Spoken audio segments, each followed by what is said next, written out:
അനുഷ്ഠാനം ക്ലിയർ ആയാൽ പോലെ ആചാരം ക്ലിയർ ആവണം. നമ്മളിപ്പോ കുട്ടിനെ കെട്ടിക്കണം എന്ന് നമുക്ക് എല്ലാവർക്കും ആഗ്രഹമുണ്ട്.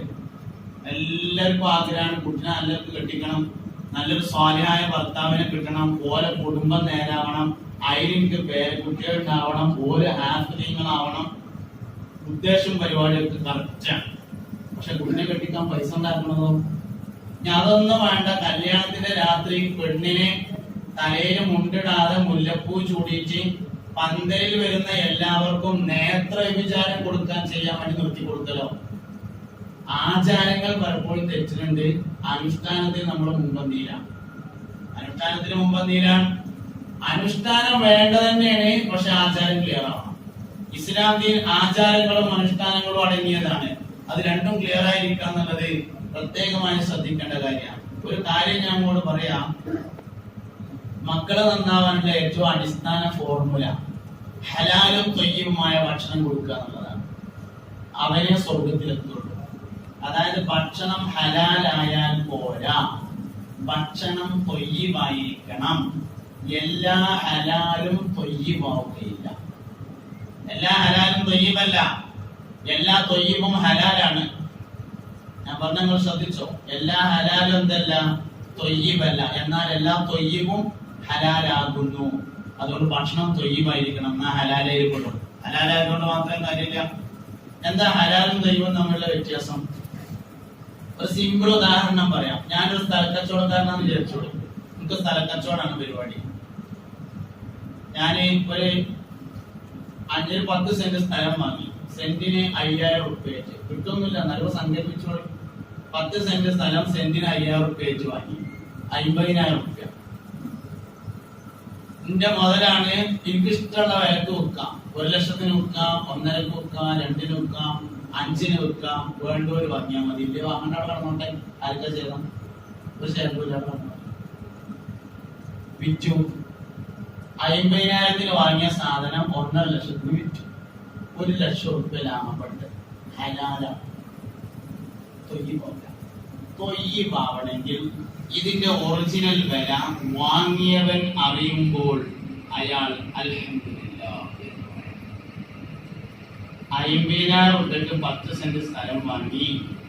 അതിന്റെ അതിര് കല്ലിട്ട് കെട്ടി വൃത്തിയാക്കി, ചുവന്ന മണ്ണിട്ട് ചോപ്പിച്ചു, നാടങ്ങൾ കുത്തി, മുരിങ്ങാക്കാര് കൊണ്ടുപോയി നാട്ടി, വാഴ വെച്ചു, അയിമേ കുരുമുളകിന്റെ വള്ളി കയറ്റി, പട്ടയുണ്ടായിരുന്നില്ല അത് ശരിയാക്കി, നികുതി അടച്ചു, സ്വന്തം പേരിൽ രജിസ്റ്റർ ചെയ്തു. ഒരാള് വന്നു, നിങ്ങളെ സ്ഥലം വിൽക്കണമെന്ന് ചോദിച്ചു. ആ വിൽക്കണം പറഞ്ഞു. എന്താ തരുന്നതെന്ന് ചോദിച്ചു. ഉള്ള കാര്യം പറയാലോ, ഞാൻ അത് സെന്റിന് 5,000 ആയിട്ട് 50,000 വാങ്ങിയതാണ്. ഈ കാണുന്ന രൂപത്തിൽ ഞാനത് ആക്കി. ചുവപ്പ് കളർ ഞാൻ 1,000 ആക്കിയതാണ്. കിണറ് ഞാൻ കുത്തിയതാണ്. ഈ കൃഷി ഞാൻ ഉണ്ടാക്കിയതാണ്. പേപ്പർ ഞാൻ ക്ലിയർ ആക്കിയതാണ്. സെന്റും 5,000 കിട്ടണം. 1,00,000 എനിക്ക് വാങ്ങിക്കോ. ഓനൊന്ന് ആലോചിക്കട്ടെ എന്ന് പറഞ്ഞു പോയി.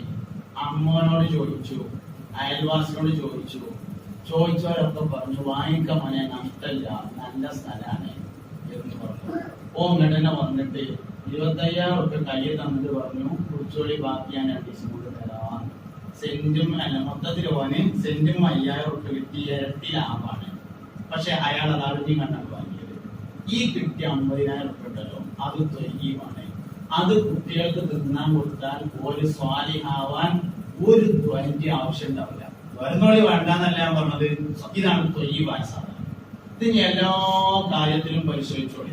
ഏറ്റവും കൂടുതൽ മുതല് ത്വയ്യിബാകാതെ വരിക ഭക്ഷണ സാധനം വിൽപ്പന നടത്തുന്ന ആളുകൾക്കാണ്.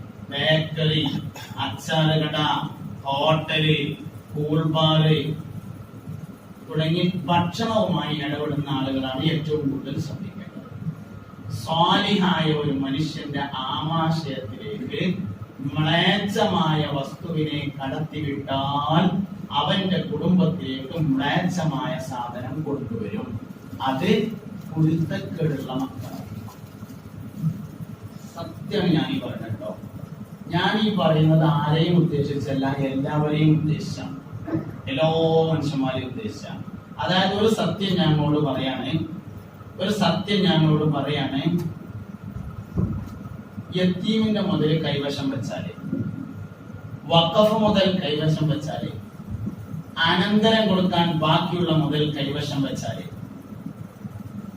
ഈ 3 സംഭവം ഒരാൾക്ക് ഉണ്ടായാൽ, ഭാര്യയുടെ ആഭരണം ഇഷ്ടമില്ലാതെ എടുത്താല്, 4 മുതൽ ഒരാളുടെ കൈവശമുണ്ടെങ്കിൽ അവന്റെ മക്കളിൽ ബുദ്ധി വൈകല്യം, അംഗവൈകല്യം, ചിന്താപരമായ വൈകല്യം 3 പ്രതീക്ഷിക്കാം. ഞാൻ ഒന്നുകൂടി പറയാം. അനന്തരം കൊടുക്കാൻ ബാക്കിയുള്ള മുതല്, യത്തീമിന്റെ മുതല്, വഖഫ് മുതല്, സമ്മതമില്ലാതെ ഭാര്യയുടെ ആഭരണം എടുത്തത്, 4 സാധനം ഒരാളുടെ കൈവശമുണ്ടെങ്കിൽ അവന്റെ മക്കളിൽ ബുദ്ധി വൈകല്യം, അംഗവൈകല്യം, ചിന്താപരമായ വൈകല്യം 3 പ്രതീക്ഷിക്കാം. ചിന്താപരമായ വൈകല്യം എന്ന് പറഞ്ഞാൽ എന്താ? പാപം വെച്ചെടുക്കുമ്പോ ഖുർആനോദണ്ടാന്ന് പറയും. പാപം വെച്ചെടുക്കുമ്പോ ഖുർആനോദണ്ടാന്ന് പറയും. ഇവിടെ ഓർമ്മ പറ്റൂല എന്ന് പറയും. വാസ്തവത്തിൽ ബുദ്ധിയുള്ള ഏത് മനുഷ്യനെ ആലോചിച്ചാൽ അറിയും പരമാവധി എന്താ ഉണ്ടാകുക? ഓദ്യ ഖുർആന്റെ സാബ് വാപ്പാക്ക് കിട്ടൂല എന്നുള്ള ഓദ്യനെ ഏതായാലും കിട്ടുമല്ലോ. അതിലാർക്കും തർക്കമില്ല. ഓദ്യ ആൾക്ക് കിട്ടുന്നില്ല, ആർക്കും തർക്കമില്ല. തർക്കം എന്തിനേ ഉണ്ടാവുള്ളൂ? മരിച്ച വാപ്പാക്ക് കിട്ടുമോ കിട്ടൂലേ? അതിലല്ലേ തർക്കത്തിന് സാധ്യത ഉള്ളൂ. എന്തിനാ പോരണ്ടാ നിൽക്കണേ? ഏറിയ മരിച്ച ആൾക്ക് കിട്ടൂലെന്നേ ഉള്ളൂ. എന്നാലും ഓദ്യ ആൾക്ക് കിട്ടുമല്ലോ. എന്തായാലും മരിച്ചോട്ട് ഒരാൾ ഖുർആൻ ഓതുന്നത് ഒരു നല്ല കാര്യം തന്നെ. പിന്നെ റഹ്മത്തിന്റെ മലക്കുകൾ ഖുർആൻ ഓതുന്നിടത്ത് ഇറങ്ങുന്നുള്ളതിൽ ആർക്കും തർക്കമില്ല. പിന്നെന്തിനാവും തിരക്കൂടുന്നത്? തിരക്കൂടുന്നതിന്റെ കാരണം തന്നെയാണ് ഒന്നുകിൽ യത്തീമിന്റെ മുതൽ തിന്നാൻ കൊടുത്തിട്ടുണ്ട്, അല്ലെങ്കിലോ തൃപ്തിയില്ലാത്ത മുതൽ തിന്നാൻ കൊടുത്തിട്ടുണ്ട്, അല്ലെങ്കിലോ വഖഫ് മുതൽ കൈവശം വെച്ചിട്ടുണ്ട്, അല്ലെങ്കിലോ സ്വത്തിൽ അനന്തരം കൊടുക്കാൻ ബാക്കിയുണ്ട്. ഇനി അനന്തരം കൊടുക്കാൻ ബാക്കിയുള്ളത് ഓന്റെ വാപ്പയാണെങ്കിലും ഉണ്ടാവും ഈ പ്രശ്നം. ഓം അത്രല്ല. ജീവിതത്തിൽ ഏറ്റവും സൂക്ഷിക്കേണ്ടത് അനന്തരം കൊടുക്കാൻ ബാക്കിയുള്ള മുതലാണ്. ആ സാധനം കൈവശം വെക്കാൻ പാടില്ല. എത്ര അധ്വാനിച്ചിട്ടും ഗുണമുണ്ടാവില്ല, മക്കൾ കേട്ട്. അതുകൊണ്ട് ഈ വിഷയം നല്ലോണം ശ്രദ്ധിക്കേണ്ട കാര്യമാണ്. സാന്ദർഭികമായി പറഞ്ഞു എന്നേ ഉള്ളൂ. നമ്മളൊക്കെ നമ്മളെ കുട്ടികൾക്ക് വേണ്ടിയിട്ടാണ് ഈ അധ്വാനിക്കുന്നത്. ഒരവസാനം കേടുന്ന പിന്നെ എന്താ നമ്മൾ ചെയ്യാം? മക്കൾക്ക് വേണ്ടിയിട്ടാണ് നമ്മളെല്ലാവരും അധ്വാനിക്കുന്നത്. ഇത് നമ്മൾ ഒരുപാട് അധ്വാനിച്ചുണ്ടാക്കി അവസാനം അവർ കേടുന്നാൽ അത് മനുഷ്യന്റെ വലിയൊരു ആഘാതം തന്നെയാണ്. അതുകൊണ്ട് വളരെയധികം സൂക്ഷിക്കണം. എങ്ങനെയും പൈസ ഉണ്ടാക്കിയാൽ ഓന്റെ കുട്ടികൾ ഓൻ ഉപകാരപ്പെടില്ല.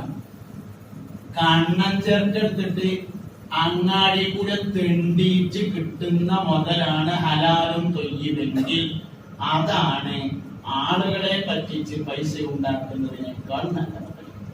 ചേർത്തെടുത്തിട്ട് ഇങ്ങനെ അങ്ങാടി കൂടെ ഇങ്ങനെ കാട്ടിയിട്ട് ഓരോ റുപ്യ വാങ്ങി എന്നാൽ കിട്ടുന്നൊരു മുതല് അതാണ് ജനങ്ങളെ പറ്റിക്കുന്നതിനേക്കാൾ നല്ല മുതല്.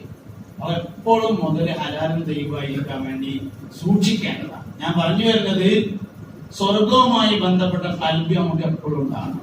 എന്തിനാ കുട്ടികള് സ്വർഗത്തിൽ പോകുമ്പോ കൈമ പിടിക്കാന്? എന്തിനാ ഭാര്യ സ്വർഗത്തിലേണയായി വരാന്? എന്തിനാ നോലുമ്പ് സ്വർഗത്തിലേക്ക് റയ്യാൻ വാതിലുമ കൂടെ ചാടിക്കയറാന്? എന്തിനാ നിസ്കാരം സ്വർഗത്തിലേക്ക് പോകാന്? എന്തിനാ സക്കാത്ത് സ്വർഗത്തിലേക്ക് പോവാന്? ഇവിടെയുള്ള എല്ലാ അമലുകൾക്കും നമുക്ക് അല്ലാഹു തആല കൂലി പറഞ്ഞത് സ്വർഗത്തിലാണ്. ഒരാളൊരു തിന്മ ചെയ്താൽ അതിന് 1 ശിക്ഷയുള്ളൂ. ഒരാളൊരു നന്മ ചെയ്താൽ അതിന് 10 കൂലിയുണ്ട്. അൽഹസനതു ബിഅശ്രി അംസാലിഹാ ഹബീബുനാ റസൂലുള്ളാഹി. ഒരു നന്മ 10 ഇരട്ടി കൊണ്ടാണ് തിരിച്ചു നൽകുക എന്ന് മുസ്തഫായ നബി സല്ലല്ലാഹു അലൈഹി വസല്ലമ തങ്ങൾ പറഞ്ഞിട്ടുണ്ട്. എല്ലാ കാര്യത്തിലും സ്വർഗത്തിൽ കൂലിയുണ്ട്. നഖം വെട്ടണതിന് കൂലിയുണ്ട്, കുളിക്കണതിന് കൂലിയുണ്ട്, രാവിലെ എഴുന്നേറ്റ് പല്ല് വെക്കുന്നതിന് കൂലിയുണ്ട്, തുണി കൊപ്പായ വിസ്തരിടുന്നതിന് കൂലിയുണ്ട്, നല്ല വസ്ത്രം ധരിക്കുന്നതിന് കൂലിയുണ്ട്. ഇന്നല്ലാഹ ജമീലുൻ യുഹിബ്ബുൽ ജമാൽ. അല്ലാഹു ഭംഗിയുള്ളവനും അവൻ ഭംഗിയെ ഇഷ്ടപ്പെടുന്നവനുമാണ് എന്ന് ഹബീബുനാ റസൂലുള്ളാഹി സ്വല്ലല്ലാഹു അലൈഹി വസല്ലം തങ്ങൾ പഠിപ്പിച്ചിരിക്കുന്നു. ഭാര്യയുമായി ഇണചേരുന്നതിന് കൂലിയുണ്ട്. അക്കാരണത്താൽ അവന്റെ എല്ലാ ചെറുദോഷങ്ങളും പൊറുക്കപ്പെടുന്നതാണെന്ന് മുഹമ്മദ് നബി സ്വല്ലല്ലാഹു അലൈഹി വസല്ലം. ഉമ്മാക്ക് ഫോൺ ചെയ്താൽ കൂലിയുണ്ട്, പാപ്പാക്ക് ഫോൺ ചെയ്താൽ കൂലിയുണ്ട്. ഭക്ഷണം കഴിക്കുമ്പോ ഭാര്യയുടെ വായിലേക്ക് ഒരു ഉരുള ഭക്ഷണം വെച്ചു കൊടുത്താൽ അതിനും നിന്റെ റബ്ബ് നിനക്ക് കൂലി നൽകുന്നതാണ് എന്ന് ഹബീബുനാ റസൂലുള്ളാഹി. ദേഷ്യം കടിച്ചൊതുക്കിയാൽ കൂലിയുണ്ട്. അക്രമിക്ക് മാപ്പ് നൽകിയാൽ കൂലിയുണ്ട്. ആലോചിക്കേണ്ട കേസാണ്. ഒരുപാട് സംഭവങ്ങൾ നമ്മൾ കുറെ കാര്യങ്ങൾ അറിഞ്ഞുകൊണ്ട് കാര്യമില്ല. ഒക്കെ നമ്മുടെ ജീവിതത്തിൽ വല്ല ബന്ധമുണ്ടോ നോക്കണം. അതിനെ കാര്യം